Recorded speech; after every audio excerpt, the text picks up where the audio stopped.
Good afternoon. It is December the 10th. Wow. Not long until Christmas, is it? It's getting exciting. I love Christmas time, and so do a bunch of kids I know. So today I wanted to share, I know Miss Marcy has been sharing some Christmas stories, and I wanted to share one too. So I've got a book here that was given to me by a friend a few years ago, and it's a great story for kids or for those of us who are kids at heart.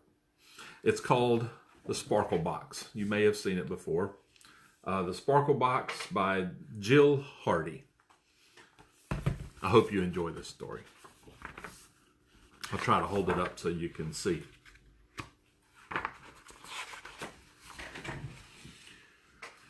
Snowflakes swirled through the air as Sam and his mom stopped to look in the toy store window. With Christmas only a few weeks away, Sam needed to make his Christmas list. He tugged on his mom's sleeve and pointed to the train. He loved a tiny red engine. See? Yeah. Later, it's hard to see, isn't it? That's all right. Later, as Sam and his mom curled up on the couch to read a Christmas book, something sparkly on the mantel caught his eye. "Mom, is that a present for me?" he asked. Sam's mom tousled his hair. "It's a special gift called the Sparkle Box. We'll open it together later, but we need to fill it first." Sam was excited, but it was hard to wait. You see, they've got the Sparkle Box on the mantel up next to their manger scene. Driving home from school the next day, Sam's mom stopped at a building he had never been to before. She asked him to help her carry in some food and some blankets. Sam peeked into the bag he was carrying and noticed a box of macaroni and cheese, his favorite. "What are we doing with this stuff, Mom?" She smiled and said, "We're giving it to people who don't have enough food to eat or blankets to help keep them warm." See? But inside the building, Sam didn't see anyone who looked cold or hungry. Just a nice lady with a big smile who thanked them. See, he's helping to carry the stuff in the building. On the way home, they drove by the park. It was dusk, and the pretty Christmas lights had just come on. As they stopped at a traffic light, Sam noticed someone on a bench, curled up and sleeping. I don't know if you can see him over there, right there. His mother noticed too. "That's someone who may get one of our blankets," she said softly. "He doesn't have anywhere to live." Sam felt bad. It would be sad not to have a home to live in. When they got home, Sam hung up his coat. It was good to be home. As he sat at the kitchen table to have a snack, he noticed the Sparkle Box gleaming on the mantel. "Mom, did you put anything in the Sparkle Box yet?" he asked shyly. "Well, actually, I did put something in it today, but it's not ready to be opened. We need to add a couple of more things to it." Sam wondered what was inside. If you can see, it's right up there on the mantel. The days flew by, and soon it was time for one of Sam's favorite events, the Christmas party at his dad's office. There was always lots of delicious food and a present for every child at the party.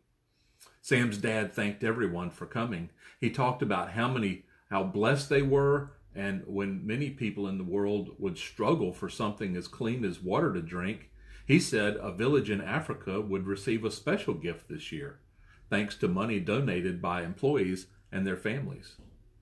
The gift was a well that would provide clean water for the entire village. Sam asked his mom if his family had helped. "Yes, dear, we did." He looked around, and the grown-ups were smiling, but he saw tears too. His mom whispered to him, "They're happy tears."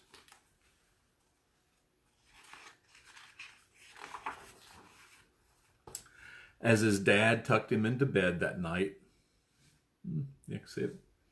Sam thought about his Christmas list and that reminded him of another present. "Daddy, did you and Mom fill up the sparkle box yet?" "Well, we added something to it tonight," he said, "but it's still not ready to be opened." Sam drifted off to sleep, imagining what could possibly be inside. A few days later, Sam was filled with excitement as he shopped with his mom. Tomorrow was his school party. There was a Christmas tree called a mitten tree, where the kids could hang mittens, hats, and scarves for people who needed them. Sam picked out the biggest pair of mittens that he could find. He also bought a candy bar for himself with some of his own money. When he turned to leave, Sam heard the tinkling of bells, and he looked up and saw the man from the park coming in the door. The man seemed tired. Sam looked at the candy bar in his hand and thought about the mittens in his bag. He looked at the man's hands, and they looked cold, and Sam's heart began to pound. See, there's the fellow.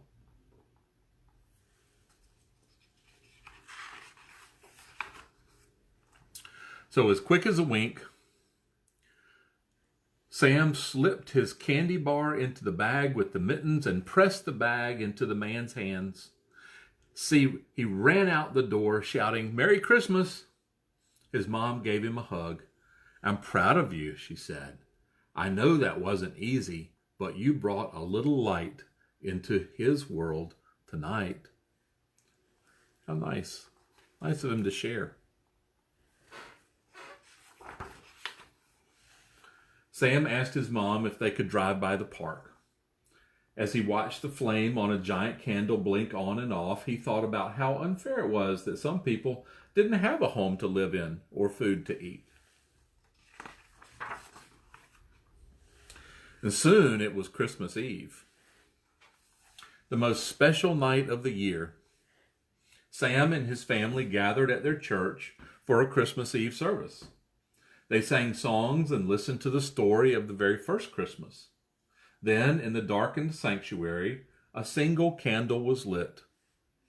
The candle was used to light other candles, and soon everyone was carefully passing the flame from one person to the next, until the whole room was filled with a magical light. Sam looked around and thought how lovely and how peaceful they all looked as they shared the light. See?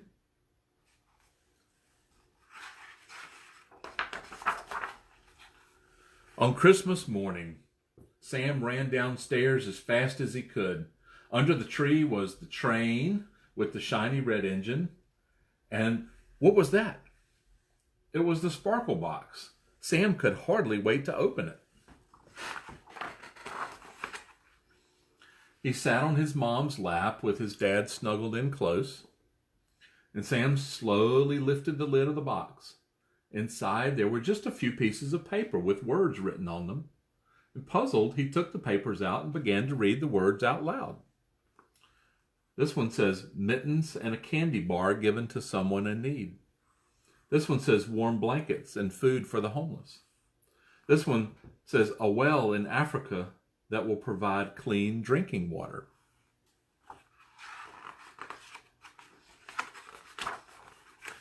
Sam's mom explained, "Sam, the sparkle box is our gift to Jesus on Christmas Day. It's his birthday." He was confused, but we didn't give Jesus a gift. We gave things to people who needed them. She said, "You're right, and no gift could make Jesus happier. He taught us that whatever we do for people in need, we do for him. So each year, we'll think of some special gifts to give Jesus. We'll write down those gifts and put them in the sparkle box. On Christmas morning, we'll open the box and read out loud the gifts that we gave in honor of his birthday." Sam thought about the man curled up on the bench in the park, and the mittens and the soft blankets, the well that would bring clean water to a village in Africa, and he looked at his mom and smiled through his own tears. And he whispered to her, "They're happy tears." Isn't that a great story? The sparkle box. Now, you might not have a sparkle box at your house, but that doesn't mean you can't do the same thing that Sam and his family did. You can find a box, a nice size box, and wrap it in your favorite wrapping paper, and make it so it has a lid that comes off. And decorate it however you want to. Put it in a special place, and all during the Advent season, or maybe even all during the year, the things that you do that are kindnesses for other people, as they said, as we do things for those who are in need, we do them for Jesus. So that's how, one of the ways that we show Jesus how much we love him is by caring for other people.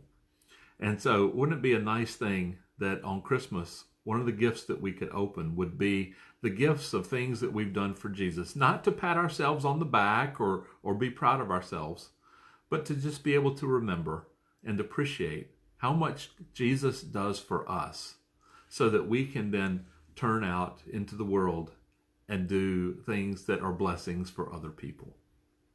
I hope you have a good time preparing for Christmas this year, and maybe this will be something that you and your family can do to make it a little more special and help remember why we have Christmas in the first place. Bye.